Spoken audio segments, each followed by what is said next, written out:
watching Talk Talk, presented by United Auto Sales.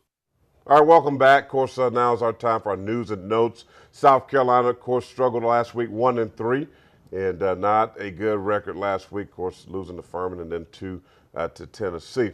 But they got to try to bounce back, and they're going to need some help with some players. Well, we know Will Crowe is out for the year. Their ace is done, so a lot of folks going to have to step up and be able to help out. Mack is a guy who pulled up in the Tennessee game with a strain. So will he be ready to play against Auburn this weekend? Now, Brian, I mentioned those two guys. Of course, injuries are part of the game. You got to always have the next man up mentality. Let's start with Will Crowe. I mean, what are you hearing? Is it going to be surgery? What's his situation? What's his deal? And, of course, I feel sorry for a young man that has so much potential. Yeah, I mean, he was having you're going to get picked in the first round of the Major League Draft the next year That's type tough. year, and he has that type talent. Right. He has a torn UCL in his elbow, which means he's out. I mean, that's Tommy John surgery, which is something you don't want to hear as a pitcher at all. And last week or a couple weeks ago, we had a press conference with him, and he said that his plan is to be the starting pitcher for South Carolina 2017. That's how long it takes. That's 2 years. It's a 14 to 16 month rehabilitation for what he's doing. Obviously, things might change during that time. He might decide to go, and play in the professional baseball and get worked out in that area. But as of right now, he feels like he'll be back as a Gamecock and wants to be. He said, as his words were, "I want to be the starting pitcher, a first-team All-American, and in 2017." And that's going to require a lot of work to get back to that type of status. But the young man was just straight cheese at the knees before he went down with that injury. And, of course, you hate to hear that.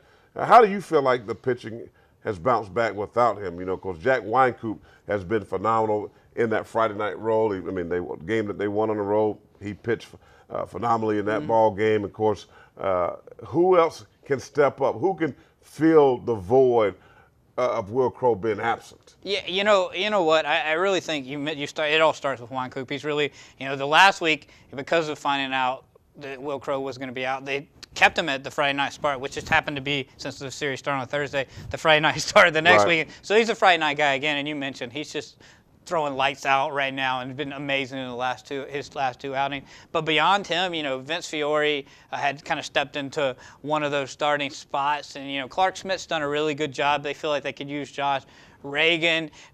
I really think you might see Taylor Widener move into, they did start him in a series a couple weeks ago, and I think you might see him move back into a starting role.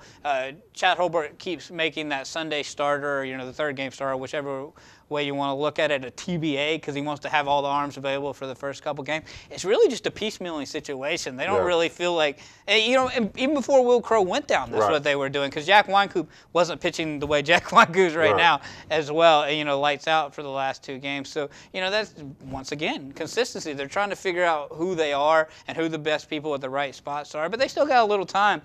But, you got LSU, you got Texas A&M, you got an Auburn too. You got Auburn who just swept Georgia. It's not going to get any easier. It's not going to get any easier. No doubt about it. And speaking of not getting any easier, of course, Mack is banged up as well with that strain, I guess, Achilles foot injury that he has. So they're hoping to get him back. Real quickly before we go to break, Brian, being on your website and Twitter and all that stuff that you deal with the fans, what's been the reaction? They're not happy. I mean, and it's nothing against. Well, I guess some people do have things against Chad Holbrook. They'll tell you, but I think I kind of look at it like the same way that we looked at football. It wasn't necessarily really against those people as people. It was more. Hey, something's happened. What do we got to do to get this right? We're not used to this. It's like same thing in football after 3 straight 11-win seasons. Why do you go back to 7 wins? The same thing after championships in 2010 and 11. Why are we struggling to make the postseason? And not just the postseason, but the SEC tournament. That's just not what people expect. And like I said, I think most people, if you gauge most people, they would say that Chad Holbrook's the guy, but they got to figure it out. And Chad Holbrook would tell you, like I said in the last segment, he would tell you that it's just not right there right now. But they got to figure out what that means, and what that means, I don't think they know right now. But they still got a little time, but they got to figure it out. Well, they will get things figured out for sure. Now, whether they postseason, SEC tournament, which is kind of crazy to talk about right now, but we'll see and keep our eyes on it. Speaking of postseason, Auburn is next up on the docket. We'll talk about that. Plus, what are they going to have to do to try to secure an SEC tournament bid? That's all coming up next right here on Gamecock Baseball Chalk Talk.